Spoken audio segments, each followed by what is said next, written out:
Howdy, Pastor Jericho. Just wanted to welcome you back for week 2. And I wanted to have an introduction to the discussion for this week. And we're going to start in the book of Luke. So I'm going to read Luke chapter 10, verses 38 through 42. And this is the story of Martha and Mary. Verse 38 says, "As they went on their way, Jesus entered a village, and a woman named Martha welcomed him, Jesus, into her home. She had a sister called Mary, who sat at the feet and listened to his teaching. But Martha was distracted with much serving.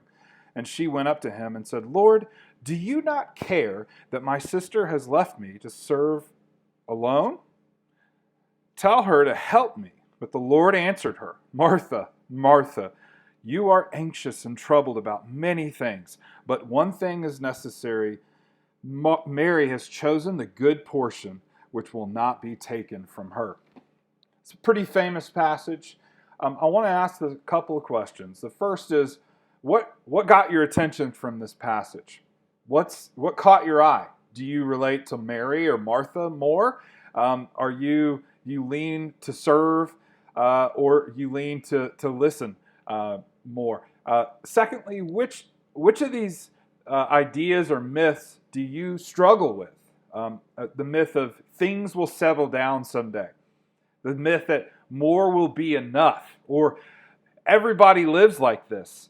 What myth do you find yourself believing? See, when it comes to the neighboring or loving your neighbor, sometimes we believe that our neighbors are just like us. If you're introverted, you think, well, my neighbor doesn't want to talk to me or doesn't want to hang out because they're probably drained. They probably had a long day and they don't want to have interactions. We can project that onto our neighbors. Another question, what practical steps can you take in order to break the habit of thinking like the myth that you believe? What can you do? What can you actively do that's going to break this habit, this false belief? And then finally, do you currently live at a pace that allows you to be present in your neighborhood? And this question I love because you can take stock during this time of being in social distancing or COVID-19 and look at, is my style of life, is the pace of my life giving me breathing room to engage my neighbors at any kind of level? I think if you're like my family, this has been a slowing down process. One of the blessings of this thing is that we're able to take stock of how we did life previously, and as we are going to re-engage and reopen things, we're looking at how can we learn and take and grow to engage with our neighbors and with the people around us on a deeper, more kingdom-centered way of life. So here's a challenge, and I'll put the questions and the scripture in this challenge in the notes under this video.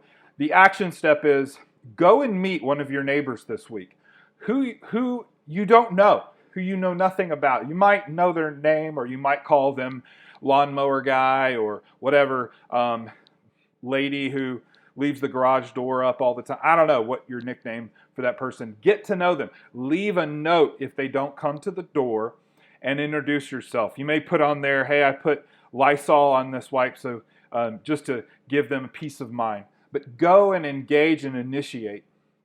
The goal with this is that we become more kingdom-minded, that we begin to love our neighbors as Jesus commanded. Thank you guys for participating and engaging in this study of the art of neighboring. We'll see you again next week. Thanks.